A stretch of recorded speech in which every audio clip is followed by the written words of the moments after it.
जहाँ प्यार होता है ना वहाँ पे जो लाइफ है बहुत इजी से लगने लगती है, सब कुछ बहुत अच्छा लगने लगता है। लेकिन जब इस प्यार में शक की एंट्री हो जाती है ना, तो वहाँ पर जो सच्ची बातें हैं वो भी झूठे लगने लगती हैं। आज हम बात कर रहे हैं प्यार, शक और मर्डर की कहानी की। हम बताने वाले हैं एक ऐसी कहानी जिसने पूरे देश को हिलाकर रख दिया था। हम बात कर रहे हैं तंदूर कांड की।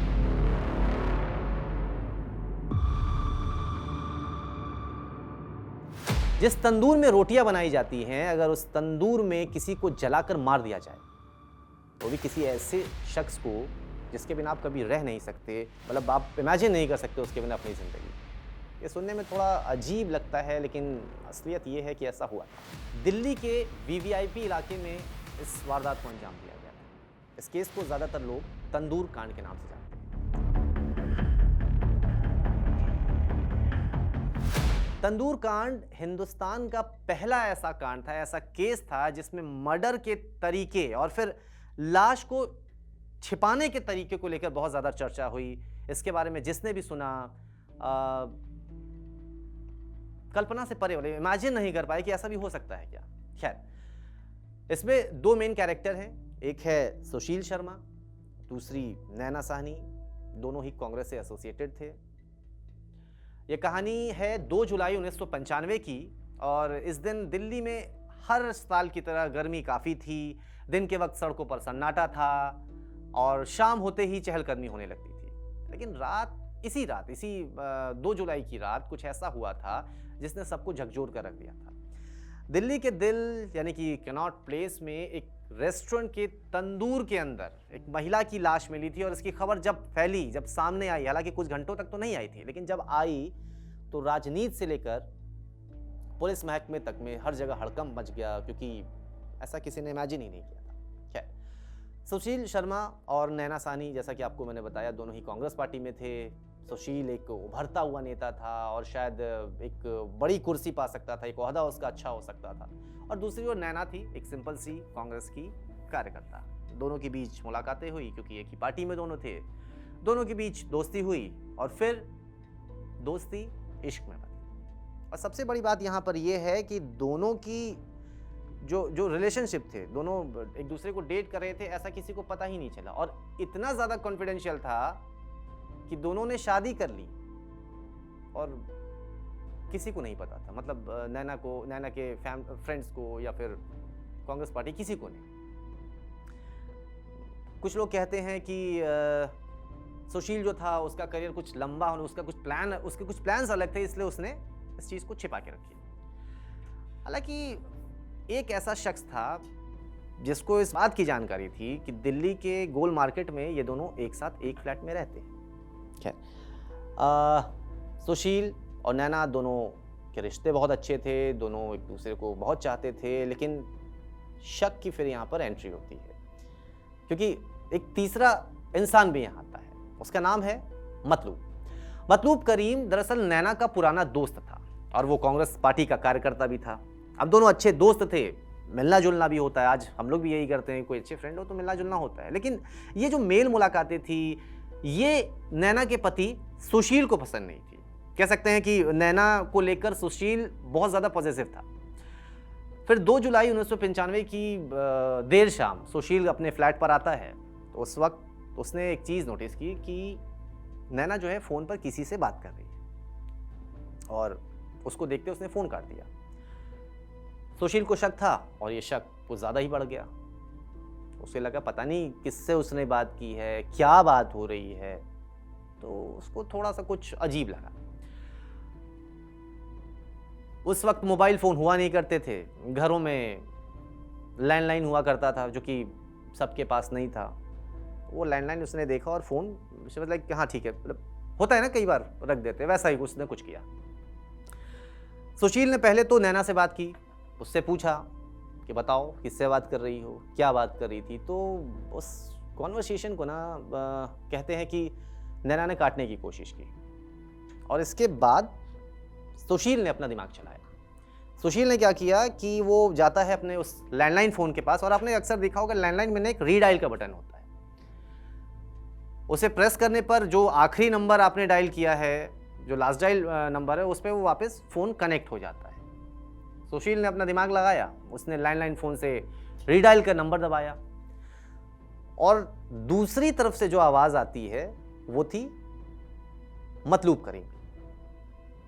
अब क्योंकि उसे लेकर प्रॉब्लम थी सुशील को कि क्यों वो बात करती है, इसी वजह से उसने अपना आपा खो दिया।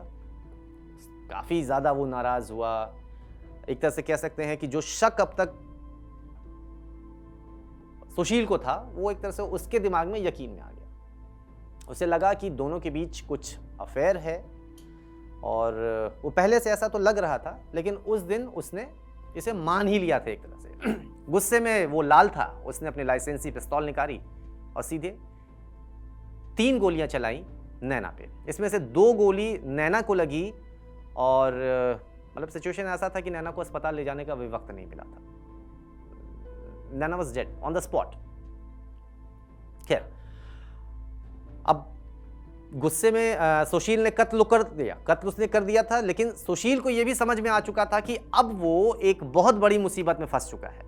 लेकिन सुशील को अपने पॉलिटिकल करियर की भी चिंता थी, उसे कुछ आगे करना था, तभी इसने तो शादी भी छिपाई थी। इसीलिए सुशील के दिमाग में इस वारदात को अंजाम देने के बाद एक और साजिश करने का दिमाग आया।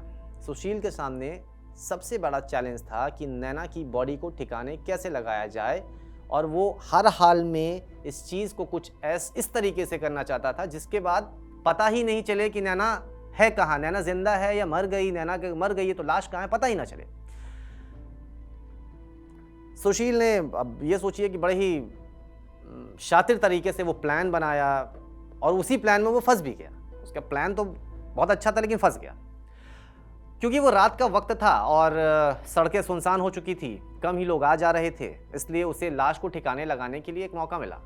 उसने अपनी पत्नी यानी कि नैना की लाश को एक बड़े से बोरे में उसने उसे टाइट किया, और उसके पास उस वक्त एक मारुति 800 कार हुआ करती थी। बहुत फेमस कार थी उस वक्त, 99 तक तो काफ़ी फेमस रही है। उस लाश को, नैना की लाश को उसने डिग्गी में डाला। फिर वो अपने फ्लैट से ITO पुल के पास पहुंचा, सोचा कि इसे यमुना में फेंक देंगे, और मतलब लाश यमुना में गई, उसके बाद कहाँ बह के जा रही है, लाश की सिचुएशन क्या होगी, किसी को पता नहीं चलेगा। लेकिन ये प्लान उसका फेल हुआ। हालांकि वो पहुंचा था, वो यमुना के उस ITO पुल तक पहुंचा था, लेकिन उस दिन जाम था। काफ़ी जाम होने की वजह से उसे ऐसा लगा कि यार ये तो पॉसिबल नहीं है, सो कुछ प्लान बी करना पड़ेगा। वहाँ पे उसने प्लान ए को ड्रॉप किया और वो वापस U-टर्न लेकर निकल आया। सुशील को वैसे तो समझ में नहीं आ रहा था कि आखिर अब क्या करे, कहाँ जाए। वो कैनॉट प्लेस की ओर आता है और यहाँ पर एक होटल था, मतलब काफ़ी फेमस होटल था। उसके नीचे एक एरिया था जिसमें एक बगिया नाम का रेस्टोरेंट था। उस बगिया रेस्टोरेंट को चलाने वाला मेन 3 आदमी थे, लेकिन उसमें से एक सुशील भी था। सुशील रात के लगभग 10:15 बजे बगिया रेस्टोरेंट पहुंचते हैं और वहां पर उसकी मुलाकात होती है मैनेजर केशव कुमार से। केशव कुमार को वो बुलाता है और उससे बताता है कि यार बहुत बड़ी गलती हो गई है। सारी सच्चाई उसने बताई और साथ ही साथ कह सकते हैं कि उसे भी अपने प्लान में शामिल कर लिया था। खैर, सबसे पहले उसने अपने मैनेजर को टास्क दिया कि यार एक काम करो, पहले ना पूरे रेस्टोरेंट को खाली कराओ, मतलब तुरंत बंद करने का आदेश टाइप था। केशव क्योंकि अपने मालिक को मना नहीं कर सकता, उसने ऑर्डर को फॉलो किया और ग्राहकों को जल्दी से खाना खाने के लिए कहा। रेस्टोरेंट की जो लाइटें थी उसे बंद कर दी, और जो वहाँ पे कर्मचारी थे, जो भी स्टाफ मेंबर थे उस रेस्टोरेंट के, उनके सबको, सारे स्टाफ को 25-25 रुपये दिए कि जाओ बाहर जाके खाना खा लो। रेस्टोरेंट को खाली कराया गया। उसके बाद सुशील ने कार को रेस्टोरेंट की सीढ़ी के पास रिवर्स करके लगा दिया। उसमें से मतलब दोनों ने मिलकर उस गाड़ी में से लाश के बंडल को एक तिरपाल पर रखा और फिर किचन के अंदर तंदूर के पास वो ले गए। कैनवास स्क्रीन के ज़रिए उसने क्या किया था ना, आपने देखा होगा कैनवास स्क्रीन, उसके ज़रिए उसने जो रेस्टोरेंट का एंट्रेंस था उसको भी कवर कर दिया ताकि कोई किसी को पता ही नहीं चले कि अंदर चल क्या रहा है। प्लान एकदम परफेक्ट था, लेकिन नैना के साथ जो गुनाह हुआ था उसकी सज़ा मिलनी थी। खैर, दोनों ने मिलकर तंदूर के ऊपर लकड़ियों के लठ को, तख्तों को और कांग्रेस पार्टी के प्रचार के लिए कुछ सामान उस समय इस्तेमाल होते थे वो पड़े हुए थे, उन सबको इकट्ठा किया और तंदूर के ऊपर एक तरह से चिता बना दी और आग लगा दी। बस यहाँ पर एक बहुत बड़ी गलती इन्होंने कर दी थी जिसकी वजह से ये पूरा राज बाहर आया। दोनों ने लाश को जलाने के लिए बहुत सारी चीज़ें डाली, लेकिन फिर बटर का इस्तेमाल किया और इसी बटर की वजह से आग की जो लपटें थी, इट वाज लाइक 35 फीट, मतलब 35 फीट आग की लपटें जा रही थी। अब आप समझ सकते हैं 35 फीट का मतलब क्या होता है। अक्सर आपने भी देखा होगा, किसी आप रेस्टोरेंट या ढाबे में देख रहे होंगे तो कुछ सब्जियां बनती है, ऊपर से अगर आपने बटर डाल दिया तो वो अचानक से फैलता है। कुछ ऐसा ही इसमें भी हुआ था कि वो लाश थी, उसमें कई सारे बटर डाल दिए गए, उसके बाद वो आग की लपटें बहुत तेज़ होने लगी। फिर तकरीबन 11:25 पर दिल्ली पुलिस के कांस्टेबल होते थे अब्दुल नज़ीर कुंजू और होमगार्ड थे चंद्रपाल। वो अशोका रोड पे गश्त कर रहे थे, वीवीआईपी इलाका था। उसी समय उनको दिखता है कि यार बगिया रेस्टोरेंट से ना एक ऊंची सी आग की लपटें आ रही हैं और बहुत ज़्यादा धुआं है। आग की लपटें इतनी ऊंची थी कि शक हुआ कि क्या आग लग गई है, अब क्योंकि वीवीआईपी इलाका है। तो दिल्ली पुलिस के जो कांस्टेबल थे वो उसे देखने के लिए उस रेस्टोरेंट पर पहुंचे। उन्होंने बात की तो मैनेजर केशव कुमार ने बहुत अच्छे से मतलब गुमराह कर दिया। बोला यार आग नहीं है जनाब, ये तो राजनीतिक पोस्टर है, ये तो जो रद्दी सामान है उसको आज मैं जला रहा हूँ क्योंकि यहाँ वेस्ट हो रहा है। कोशिश अच्छी थी लेकिन पुलिस को शक हुआ क्योंकि एक अजीब सी बदबू भी थी। खैर पुलिस वाले उस वक्त वहाँ से निकल गए, लेकिन कुछ ही मिनट के बाद एक और महिला आती है और वो चीखती है, बताती है कि यहाँ पर ना आग लगी हुई है। तो अब्दुल क्या है, अब पीछे के साइड जाते हैं उस रेस्टोरेंट के और वहाँ से तकरीबन 7 फीट या से 11 फीट के बीच की दीवार थी, उसको फांद के अंदर पहुँचते हैं और जब किचन की तरफ पहुँचते हैं तो देखते हैं कि गंध बहुत तेज़ हो गई है और उन्होंने देखा केशव को जला रहा है। एक लकड़ी का लठ था, उससे कुछ वो कोशिश कर रहा था कि कुछ अंदर जाके जल जाए। अब्दुल जो कांस्टेबल थे उनको शक हुआ, उन्होंने फिर से चीखा। वहां पे एक तीसरा शख्स जो मौजूद था वो भाग गया, वो था सुशील। खैर पुलिस ने उस आग को बुझाया, उसके बाद उसमें कुरेद कर देखा तो एक महिला की लाश उस तंदूर में जली हुई हालत में मिली। हालांकि पहली बार ऐसा लगा कि होटल के स्टाफ को ही किसी ने मार दिया है और इन लोगों ने मिलकर कुछ ऐसा करने की कोशिश की है, लेकिन महिला के बाल से पता चला कि ये एक महिला है। पूछताछ जब हुई तो चीज़ें धीरे धीरे सामने आती गई। पुलिस ने केशव से जानकारी जुटाई और केशव टूट गया। अगले दिन उसने बताया कि हाँ ये लाश नैना की है, सुशील की पत्नी की। अगले दिन पुलिस पहुंचती है वहाँ पर जो क्राइम स्पॉट था, मेन क्राइम स्पॉट, वहाँ पर पहुँचती है तो बेडरूम के अंदर खून के निशान और जो 3 गोलियों की मैंने बात की थी शुरुआत में, उसमें से 2 गोली तो नैना को लगी थी, लेकिन तीसरी गोली दीवार की ओर लगी थी। तो उस दीवार पर भी वो गोली के खोखे बरामद हो जाते हैं। नैना के पिता और माता दोनों को बुलाया जाता है, उस लाश को दिखाने की कोशिश की जाती है, हालांकि देखने लायक कुछ था नहीं उसमें। लेकिन नैना के फादर और मदर जो थे ना, देवर लाइक कि नहीं, ये लाश हमारी बेटी की नहीं है, वो तो यहाँ है ही नहीं, वो तो हिमाचल प्रदेश गई है घूमने। सीधा डिनाई कर दिया उन्होंने। फिर पुलिस ने नैना के दोस्त और प्रेमी भी कह सकते, कथित प्रेमी मतलूब से बात की, उसे बुलाया। मतलूब ने फौरन पहचान लिया कि ये नैना है। एक पायल था, उसके ज़रिए उसकी पहचान हुई थी। लेकिन चीज़ों को और पुख्ता करें, क्योंकि एक पायल से मतलब आप ये नहीं कह सकते हैं कि ये पायल मिल गया है किसी बॉडी के पास तो वो उसी की बॉडी है। पुलिस ने उस वक्त जांच कराई।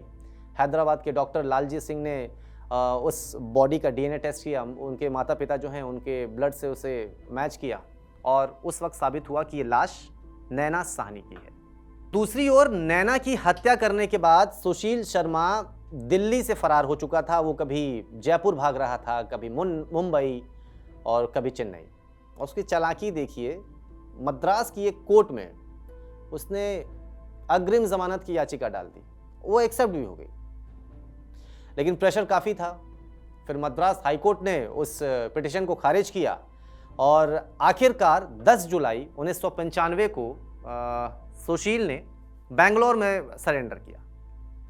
पुलिस वहाँ पहुँचती है, सारे प्रोसीजर फॉलो करने के बाद उसे दिल्ली लाया गया और फिर तकरीबन 8.5 साल, मतलब बहुत लंबा टाइम होता है, ट्रायल चला और साल 2003 में कोर्ट की ओर से फैसला आता है कि यस, सुशील शर्मा ने हत्या किया है, क्योंकि सारे सबूत उनके खिलाफ थे और वो दोषी पाया जाता है। उसे फांसी की सज़ा साल 2003 में सुनाई गई। फिर इसने चैलेंज किया उस फैसले को दिल्ली हाई कोर्ट में। दिल्ली हाई कोर्ट ने 2007 में सुशील की फांसी की सज़ा को फिर से बरकरार रखा, बोला नहीं, ये तो हो ही नहीं सकता, फांसी ही होगी।